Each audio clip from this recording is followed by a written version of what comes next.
And now we cross the baton over to our Ocean for global insight and an in-depth look at important developments in world affairs.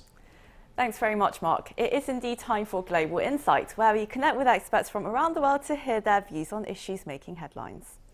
From mobile phones and laptops to electric cars and military aircraft, semiconductors enable almost every industrial, commercial and military system. That's why many governments around the world now deem them essential to the economic and national security of their nations. Amid growing competition between countries and an ongoing global chip shortage, it seems production and supply chains are becoming heavily entrenched with geopolitical complexities.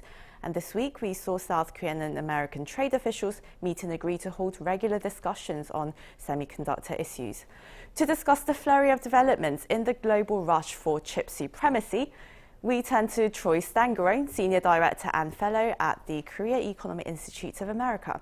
We're also joined by Paul Fraioli, Research Fellow for Geopolitics and Strategy and also Editor of Strategic Comments at the International Institute for Strategic Studies. Very warm welcome to you both. And well, to start things off with you, Troy. US firm Global Foundries, now it's a chip maker, it's going public on Thursday. And while it's not the biggest semiconductor company in the world or even in the US, it does seem that the occasion is quite significant as Washington aims to reduce its dependence on Asian chip makers. What do you see as the prospects for this company? Well, Global Foundries dates back to when ADM decided to spin off its own fab business. And over time, the company has acquired some other businesses as well to become what Global Foundries is today. But up to 2018, it was seeing declining revenues. And despite the pandemic, it has also still failed to make a profit. So while this firm is looking to add capacity and could be a player in the future, specifically in the automotive industry, which is a key area for the Biden administration, given the semiconductor shortage in automotives, right now it's still a small player, and it's going to have to take and prove that it can become profitable if it's going to be a significant player, both in the United States to help relieve the semiconductor shortage and in the long run. And of course, there are various semiconductor players in the US market right now. And well, Paul, South Korea's chip makers, Samsung and SK Hynix, as well as other major global chip makers, they've been asked to share sensitive information with the US government regarding their supply chains, with the threat of enforcing the Defense Production Act should they fail to cooperate. How should we really interpret this? Yes, well, as you say, in September, the U.S. Commerce Department, headed by former Rhode Island Governor Gina Raimondo, asked the companies in Taiwan and South Korea which make semiconductor chips to fill out questionnaires on a voluntary basis by November 8th, seeking information related to the ongoing chip shortage and their supply chains. Now, we should probably view this development first through the lens of U.S. domestic politics and more distantly through the lenses of the U.S. government attempting to enact an industrial policy where it helps U.S. companies to the detriment of other companies, such as those in Taiwan or in South Korea. So this government has taken office. It took office in January of this year, and it was immediately greeted with the prospect of a supply shortage because this has been a multi-layered crisis in which the pandemic has sort of hit different areas of the world at within different timeframes. Causing both a supply disruption and sort of expectations of a demand that sort of have created the crisis in terms of a shortage that may last through 2023. So the administration was attempting to head off a more severe crisis and shortage, say around the Christmas holidays when people will be wanting to purchase electronic goods and automobiles. So it's attempting to do everything it can in order to learn more about the supply chains, international supply chains, where the weak points are and where those might be patched over. The U.S. has struggled historically to enact industrial policies because there's not a good way of communicating between private industry and the U.S. government in many respects. It still struggles with that, and so I think that's sort of the less distant prospect that the U.S. is, say, trying to help one company or another, although that's not to say that Samsung and other companies should not be cautious. Mm-hmm. And well, a number of observers, they are saying that the US is requesting such confidential information for the benefit of its domestic companies such as Intel. Troy, what would your thoughts be on this? So I think when we look at the situation, it really is being driven by the situation in the U.S. domestic economy right now. You're seeing shortages that are leading to production shutdowns in the automotive industry. The consumer electronics industry is facing semiconductor shortages. And what the Biden administration is trying to do is right now, and Paul's right, there is a political element to this in that the president's approval ratings are down. He needs to get inflation under control. He needs to get the supply chain situation under control. And part of this has to do with the semiconductor industry. And so when we look at this, it's really about how can you take and keep auto production moving? How can you ensure that consumer electronics move? How can you ensure that all of these things come together? And so when we look at the situation, it is for the benefit of U.S. companies, largely for those who are producing. I think in the case of Intel and maybe some other U.S. Producers, having looked through the call for information, it seems like given where SK Hynix and Samsung produce and what Intel does, that it's unlikely to take and be of benefit to Intel. And I also wouldn't expect the current administration, while the Trump administration might have been different, to take and give that information to Intel. So I think that's perhaps an overblown concern. But I do think, in the long run, this can also be a benefit to Samsung and SK Hynix. One of the specific questions in the request is, where are you facing supply blockages in your supply chains? And so if there are areas where the U.S. government can take and help Samsung or SK Hynix to take and eliminate those blockages and then improve production, that's to the benefit of both Samsung and SK Hynix, but also potentially to Kia and Hyundai, who've had to shut their factories down due to a shortage of semiconductors as well. And well, it's not just the US, but it's a lot of governments around the world that are now coming up with plans to build up national competence in semiconductor technologies and manufacturing. Now, Paul, would you say that the barriers to entry are quite high? Yes, they do remain quite high. And my organization, the IISS, released its annual strategic survey yesterday, and it points out that Taiwan still accounts for 55% of global production for the very top end of semiconductors, and South Korea accounts for almost all of the remainder. So there's a fabrication of semiconductors that are in such high demand. It hasn't really gone far beyond those two countries because it takes so long to do so. The production is highly complex. It relies on hundreds of inputs from different sources, including chemicals, gases, wafers, and it takes a really long time to build up that capacity.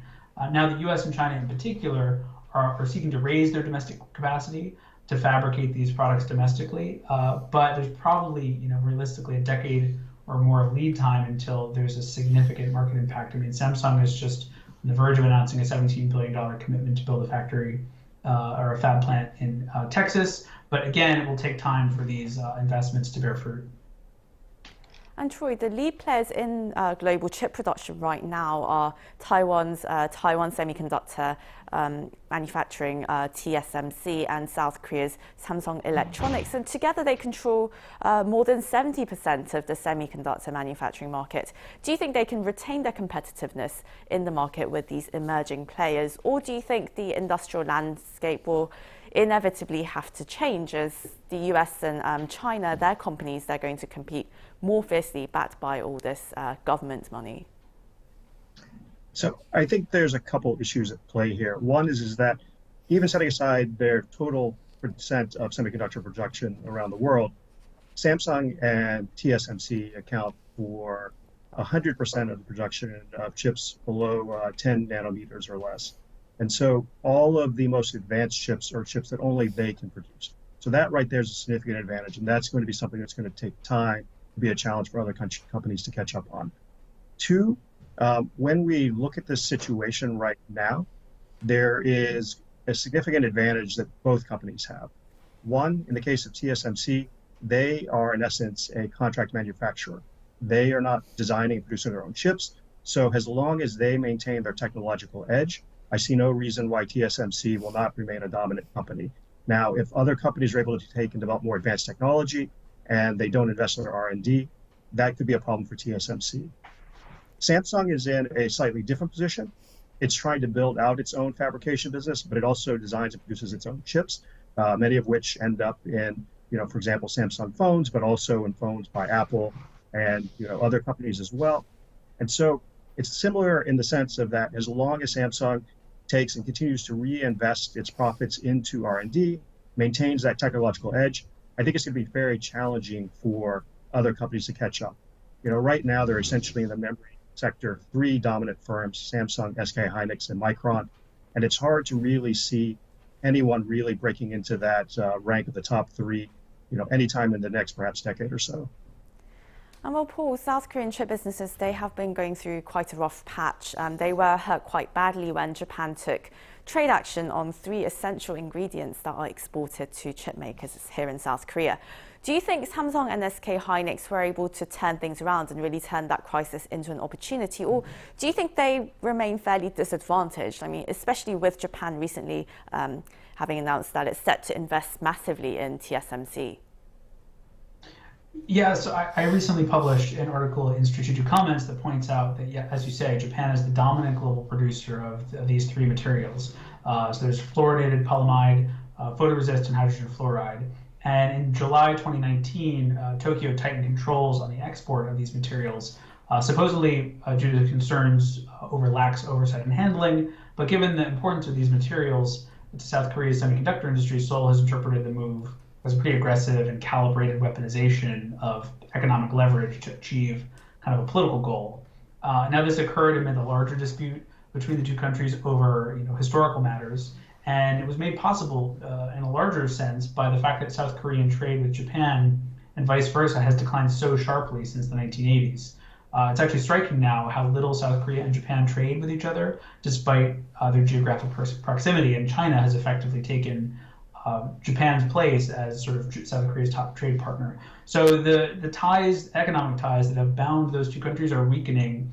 And as a result, I think the semiconductor industries and the high technology industries in both countries those ties will also fade alongside those larger economic ties. And Troy, South Korea is aiming to build the world's biggest semiconductor supply chain complex by the year 2030. And while it is home to two sizable chip makers, Samsung and SK Hynix, do you think it has what it takes to build a globally leading complex? Well, first off, the fact that the South Korean government is going to invest $450 billion over 10 years is a significant way to take and make this happen. If we look at the United States, where there's a significant push to take and try and reshore production and to improve R&D here, the US government is looking at investing $52 billion. So you have a significant difference in terms of the commitments of the two governments in taking and developing the semiconductor industry. Add to that Samsung and SK Hynix are the number one and number two firms in the memory chip business, which is the most profitable side of the semiconductor sector. You have significant resources to take and build out production, to build out research and development, to trying to move into other areas. And so one of the key is going to be, will Samsung and SK Hynix be able to move into new areas? Will they be able, Samsung already produces some processing chips, but will it be able to expand its production there and move into a greater market of that? But as we move into the future, artificial intelligence chips are going to be one of the key areas. And so will South Korea be able to take and really build out its research and development and production capacity for these types of chips, which will be key to the future? And at the same time, though, I think there's going to be one pushback, and that's the one we already see now, which is this issue about basically supply chain security. Now, I don't think we are going to move to a world or situations where all chips for the United States will be produced in the United States, but I do think you're going to see key partners for Samsung and SK Hynix want to see some diversity in the location of production to ensure that in the event of a natural disaster or something, that we don't see production completely taken and shut down for extended period of times. Now, this can happen as we saw this past year in the United States, so it's not just a question of something that could happen in South Korea. The Samsung plant in Austin was down for about 5 weeks. It accounts for 5% of global production of semiconductors. So you can have this situation in the United States, but I think this desire to ensure that we can avoid these supply chain issues in the future, and that if there's a disruption in one area, production can continue or be made up for in another, is going to be a key going forward. And so I think that is going to be the pull factor on South Korea's desire to take and build up even more semiconductor production domestically. And well, speaking of supply chain security, Paul, amid this geopolitical rivalry that we're seeing between the United States and China, there's been a growing emphasis on supply chain cooperation, particularly for semiconductors between like-minded liberal democracies. And well, at the same time, it seems that they're competing with one another. We've got South Korea, Taiwan, the US, and even the European Union coming up with its own semiconductor plans. What do you think the semiconductor competition and cooperation is going to look like? Do you think we're going to see some form of chip nationalism here? Yes, I think a strong dose of nationalism here is probably inevitable, and in some sense has already been injected into the industry. I mean, if you look at China, for example, China is the second largest consumer globally after the US of the types of electronic devices that use semiconductor chips, but it does not manufacture the vast majority of those chips that are used domestically. So its need for semiconductors is a rare point of vulnerability for it in the international trade landscape. Usually it's the case that other countries are relying on exports from China, but in this case, it's the reverse. So this is why the Trump administration, followed by Biden, has attempted to use export controls to limit the amount of semiconductors flowing into China in key industries, and particularly towards its telecommunications firm Huawei. Beijing's response has been to vow, to achieve self-sufficiency in semiconductors by 2030, promising the massive amounts of investments necessary to do so. That's just an example. I mean, you see a smaller scale competition, because when there is scarcity in the global marketplace, even allies and friends and partners will compete over the same scarce goods, bidding up prices, sometimes creating uncertainty in the markets over what the prices will be now and in the future. That was Troy Stangarone, Senior Director and Fellow at Korea Economic Institute of America, and Paul Fraioli, Research Fellow for Geopolitics and Strategy at the International Institute for Strategic Studies. Thank you both so much for your time.